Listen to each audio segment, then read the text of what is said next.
Right guys, we have a pretty interesting report today. So the European Union proposes that pretty much all electronic companies should be forced to put a USB Type-C port on all their products. And obviously this directly affects the iPhone and the Lightning ports. And so let's delve into exactly what Apple can do in this situation. But first, make sure to like and subscribe for the latest Apple news and rumors. And with that being said, let's just tuck in. Right, so beginning with the most unlikely possibility, and that is Apple just straight up leaves the European market. Now, I hope it's pretty clear why this is pretty unlikely, but in case you don't know, the European market is absolutely massive for Apple, so for them to lose out on a ton of revenue over one single port is a pretty stupid move. And so that swiftly brings me on to the next possibility, which is Apple actually goes ahead and gives us a USB Type-C port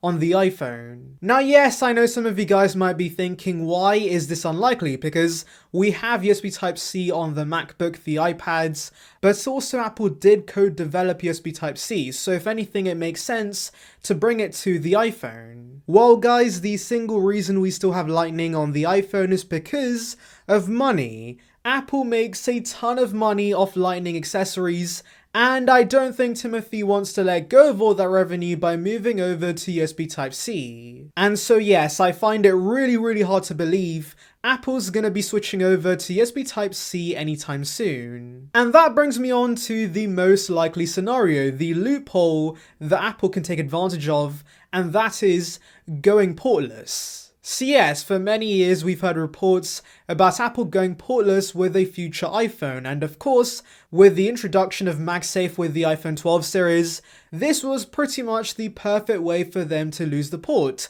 They can now use MagSafe as the only standard for charging your iPhone. Because guess what? This proposal is only for wired chargers, not wireless chargers, and so if there's no ports on the device, they won't be affected by this proposal. That's big brain tactics I expect Timothy to take advantage of. Also, do remember that this proposal only becomes a law in 2024, so that's ample time for Apple to continue promoting MagSafe, give it the ability to transfer data, and then of course, completely move over to MagSafe as the only way to charge your iPhone. Now, I do want to mention that Apple PR has responded to this.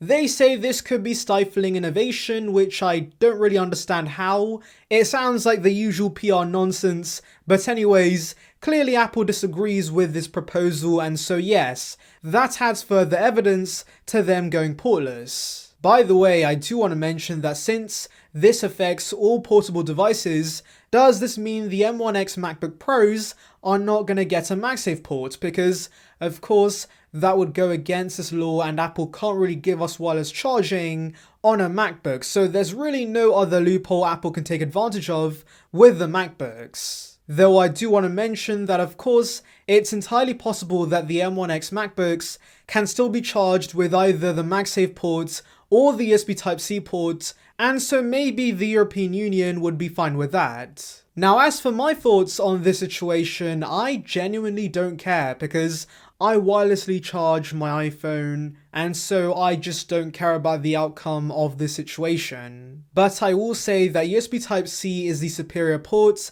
You get much faster transfer speeds, which would be helpful for those ProRes files on the iPhone 13 Pros, and of course, you also get the convenience of having to use one port to charge all your devices. Anyways, tell me in the comments below what's your thoughts on this report. Anyways, thank you for watching. Make sure to like and subscribe for the latest Apple news and rumors. Check out the video in the icon above on details regarding the new AirPods.